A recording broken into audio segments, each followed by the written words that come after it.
voice of the Valley, AM 1450 KBMW. Turner Blavis here, early part of a 1 o'clock hour on a Friday, which means it is time for your Snap Spotlight, brought to you by Snap Fitness in Wapton, your locally owned gym in Wapton, I might add. And someone who, doesn't really need a lot of help getting in the gym. Obviously, he's in good shape after a long tennis season. Matt Cummings, how's it going today, Matt? Good, how are you? I'm good. You had a fantastic season, and I don't really know if, you've been part of the program since you were an 8th grader, but has it really hit you, like how big of a season you ended up having? Not really. No, not really? Well, still kind of getting over that's done now. Yeah? And a little bit, could you take me through it a little bit?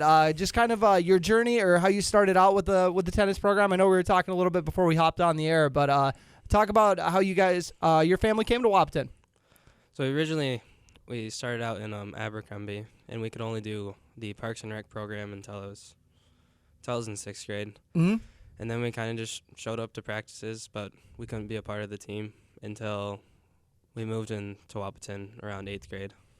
It's funny you say that because I actually remember you just kind of jogged my memory a little bit because I was working at the Daily News and I talked with Coach Lundsetter, and boy, you thought she was a kid in a candy store when she found out all you guys were going to be able to be on the team that year. She was I've never seen her that excited before. Talk about the relationship with Coach Lundsetter. Yeah, she's been my coach since I started basically, mm-hmm. and we're pretty close. Mm-hmm. Her and Mr. Lundsetter. Oh yeah. Team. Yeah, they do a good job. Yeah. You could see a little bit of the dynamic with their marriage coming into the coaching at all. You see that at all? Yeah, they're definitely a duo. Sounds like you've seen them bicker a little bit. Just a tiny bit. Just a tiny bit. You do any bickering with your teammates slash siblings you got on the team after having played with your younger brother, and I think you also played with your older brother as well. Oh, a lot of bickering. Yep. A lot of bickering. Yep. Usually he'll do a mistake, and I'll just be like, "What were you thinking?" I'd never do it myself either. But. Yeah, naturally. Yeah. And you played which brother again that you played with this year? Alex, my younger brother. Alex. Okay. We'll talk about a little bit about the season you guys had. You guys ended up having a historic season. Finish or making it to the state meet, and talk about that a little bit. Yeah, we. It was always our plan to play doubles this year. We just figured that was our best shot to get anywhere. Mm-hmm. Started off the season with a win against Valley City, and then we went up to South, and it was just worst weather we've ever played in, and we lost in 3 sets there. But it was decent. And then in our mid-season tournament, we got bad draw for the first round, but then on the consolation side, we made a run all the way to 5th place, which is the first time anyone's gotten that far in a while. Oh wow, yeah. Especially at the number 1 spot for that. Mm-hmm. And then there's a little bit of a down, couple losses in a row, but then once we got towards the end of the season, we rebounded pretty well. Gotcha. And a little bit about how the program, you guys really took your lumps the last few years. So how great is that payoff to be able to, make it or have all that success after, some down years? It definitely felt nice after all the years of going to EDC and then just coming 1 match short and to finally break through. It felt really good.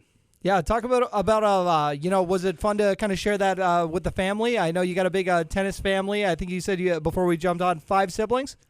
Yeah, 5 siblings, and my older brother David, his junior year, he got to a state qualifying match, which was the first time in a while if someone's gotten there. Mm-hmm. And it was unlucky. He got to play the 3 seed in that, who had a horrible first match, but then his senior year he was going to make it and go pretty far, but he had horrible cramps and just couldn't get through it and lost on his state qualifier, I think. Oh, that's tough. But at least it gives you a little ammunition if you want to do some trash talk. Yeah. It was really hard to watch and definitely motivated me to try and get there for him. Yeah. Oh, that's a great way to look at it. He put a lot of work into it, and just seeing him suffer through something he really wanted bad, and I was like, I got to get there. I don't want to let him down. Mm-hmm. So where are you at in the birth order then? I'm the 4th child. 4th child. Okay. You had to think about it. You got that many kids. That it cracks me up. But so I guess you got the one younger brother you can give some advice to, and he's a sophomore, right? 2 younger brothers. Oh, 2 younger brothers. Okay. So sophomore, the one I played doubles Oh, yeah, you with, got and 5 siblings. Yep. Okay. then there's the squirt, the 8th grader. Okay, gotcha. So what kind of advice are you giving them when they're coming up? Now that you're a senior, you got all this wisdom to pass down. Just take advantage of whenever you can get out there. It goes by really quick. Mm-hmm. I remember being real nervous for my first practice, and now it's done. Just, yeah. Well, you got that advantage of having the brothers. You always got someone to go play with and get better. Yeah, you just sit around the house and be like, oh, okay, well, let's go play some tennis. Nothing else to do. Gotcha. And I stole you away from work. Make sure working hard, and maybe you got a little bit of advantage. At the homeschool life. Maybe you can get out and play a little more tennis than most kids. Yeah, definitely. It's fun being able to go out the courts around noon and just see all the kids at school and be like, yeah, whoops. Yeah, exactly. Sometimes like, oh, are they gonna come get me and be like, why aren't you in school? You get dragged into a class you're not supposed to be into. All right, what period are you in, young man? But yeah, just any other advice I guess you'd have for young tennis players coming up in the program?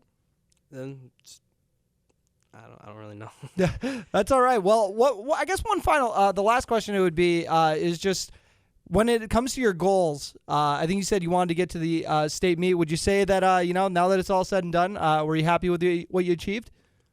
Well, kind of. I definitely really wanted to place at state, and we were really close. We were 2 points away from beating the eventual runners-up at state, which is kind of disappointing, but just the way it is sometimes. I think you're getting greedy, Matt. I'm a little greedy. I'm just kidding. No, you should always want the top. Even at the top, you can stop being greedy then. Yeah. All right. Well, I appreciate you coming on, Matt, taking time out of your busy work schedule. So I'll let you get back to that before we wrap it up. Time for your snap schedule reminder, letting you know all the sporting events we got coming up this week. We'll start off with today. So for Friday, we got Wahpeton football at Turtle Mountain, and that'll be a 5 p.m. game, so a little earlier than usual for their final game of the season. Sunday, North Dakota State College of Science volleyball and football teams will be opening up their postseason. The volleyball team hosts Dakota College of Bottineau at 11 a.m., and then the football team hosts Minnesota West Community and Technical College for a 2 p.m. matchup. Tuesday has Breckenridge football opening up their postseason against Pine River Bacchus. That'll be a 6 p.m. game at Cowboy Field. Wahpeton volleyball is at Grand Forks Central for a 7 p.m. match on Tuesday. Wednesday has Breckenridge volleyball in action, but their opponent is currently unknown as it is the postseason. North Dakota State College of Science volleyball, if they win on Sunday, then they would also play on Wednesday on their home floors, so we will see on that. And then Thursday, to wrap it all up, BW Cross Country is at Little Falls for a 4 p.m. meet. BW Girls Swimming is at Fargo Davies for a 5:30 p.m. meet. And Wahpeton Volleyball hosts West Fargo Cheyenne at 7 p.m. So that's a look at your snap schedule reminder. And that is another Snap Spotlight in the books. If you guys want to go watch the video of the interview, make sure to go check it out on KBMW News Live or YouTube channel. And now, as always, a quick word from our sponsor, Snap Fitness in Wahpeton. Snap Fitness, your locally owned gym in Wahpeton, wants to have you join their workout family. Snap offers personal training, and owner Renata Faub will even write up workout plans for you. If you're an athlete in the Twin Towns, Snap Fitness will help you make sure you're prepared for the upcoming sports season. To all the retired athletes over 65, Snap Fitness participates in the Silver Sneakers Insurance Program, and most major insurances reimburse for memberships to Snap. Stop by Snap Fitness today and ask about their membership packages. They're located at 102 7th Street South in Wahpeton.